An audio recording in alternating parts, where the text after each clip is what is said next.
안녕하세요. 대한민국 학원의 한국사 강사 최준철입니다. 만나서 반가워요.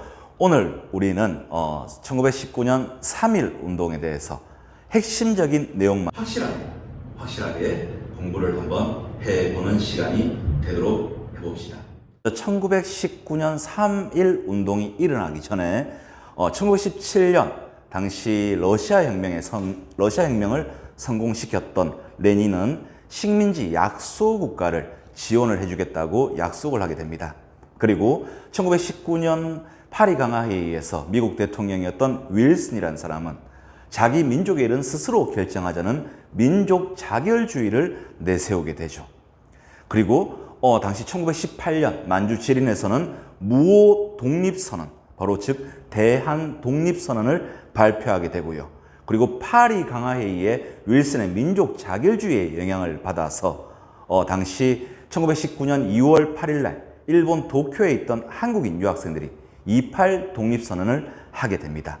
이게 바로 3.1 운동의 첫 번째 배경으로 볼 수 있겠죠. 이런 국외적인 많은 분들의 활동으로 인해서 당시 우리 국내에 있던 민족 지도자들 그리고 종교계 지식인들 이런 분들은 국내에서도 뭔가 이런 일제강점기에 맞서서 우리의 독립을 천명해야 되겠다는 의지를 널리 선포하고 싶어 하죠. 그런 와중에 당시 우리의 26대 황제였던 고종 황제가 일본에 의해서 독살됐다는 이런 소문들이 널리 퍼지게 되죠.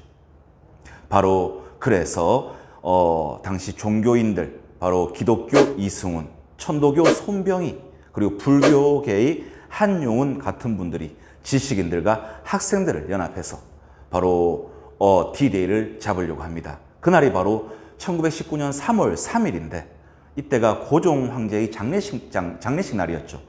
하지만 우리의 황제의 장례식 날에 만세를 한다는 것은 뭔가 좀 이상하다 싶어서 3월 2일 날로 D-Day를 잡으려고 했는데 마침 또 3월 2일 날은 일요일이었습니다. 그래서 기독교계가 주일 예배 때문에 반대를 하게 되죠.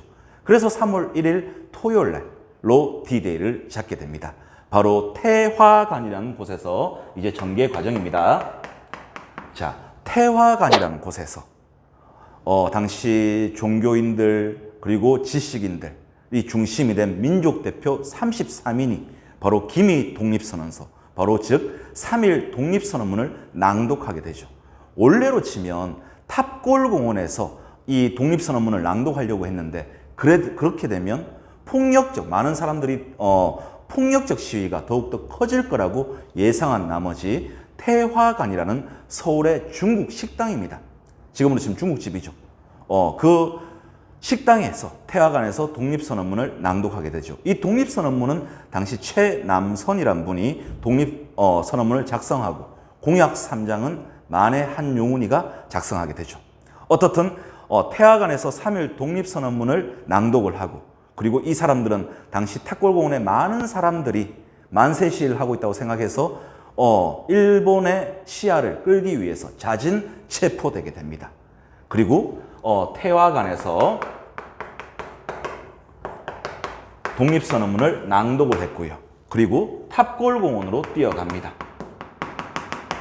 이 탑골공원에서는 당시 많은 사람들이 숨긴 태극기를 꺼내면서 3.1 독립 만세, 대한 독립 만세 하면서 탑골공원에서 만세 시위를 외치게 되죠. 자, 그리고 도시로까지 확산이 됩니다. 여기까지만 하더라도 3.1 독립운동은 비폭력 만세 시위였죠. 하지만 농촌으로 확산되면서 농촌에 누가 있어요? 그렇지, 농민들이 있죠. 농민들이 가담하게 되면서 이 3.1 독립운동이 바로 무력 시위로 변하게 되죠. 일제강점기 때, 우리가 일본 놈들 입장이라면 어떨까요? 되게 기분 나쁘겠지, 돌아쁘겠지. 그러니까 어떻게 하겠어? 바로 탄압을 하겠죠. 여러 많은 탄압들이 있는데 우리 국정교과서에 실린 탄압은 두 가지만 기억을 할게요. 먼저 첫 번째, 이화학당 출신이었던 당시 유관순 누나가 일본 놈들한테 3.1 독립선언서 만세 시위를 계획하면서 만세를 하다가 체포되죠. 그래서 서대문 형무소에 끌려가서 여기서 순국을 하게 됩니다. 또 한 개의 사건은 당시 경기도 화성의 제암리 교회에서 자, 당시 많은 농민들이, 일본 놈들이 독립운동했던 많은 사람들 여기 가둬 놓고, 그리고 불을 질러 버리죠. 살려고 막 탈출하려고 하는 사람, 우리 독립운동가들을 일본 놈들은 밖에서 총을 들고 기다려서 다 쏴 죽여버립니다. 바로 화성 제암리교의 학살 사건이 일어나죠. 하지만 이 3.1운동, 거국적인 3.1운동은 끝납니까? 아니죠. 바로 우리 전국으로 널리 확산되면서 나중에 나아가서는 해외로까지 확산되게 됩니다. 자, 결과는 세 가지를 기억해야 됩니다. 첫 번째, 바로 일제강점기, 일제의 통치 방법이 무단 통치에서 문화 통치로 바뀌게 되는데 결정적인 역할을 하는 게 바로 3.1운동입니다. 두 번째, 자, 이 3.1운동의 결과 바로 대한민국 임시정부가 수립되게 되죠. 세 번째, 자, 이 3.1운동의 결과로서 중국의 5.4운동과 인도의 비폭력 불복종운동에 영향을 끼치게 됩니다. 자, 우리 오늘 수업 시간은 바로 3.1운동에 대해서 선생님이 약 한 5분 정도의 순삭 정리를 좀 했고요. 다음 시간에는 대한민국 임시정부에 대해서 한번 들어가 보도록 할게요. 오늘 수업한다고 수고하셨습니다. 감사합니다.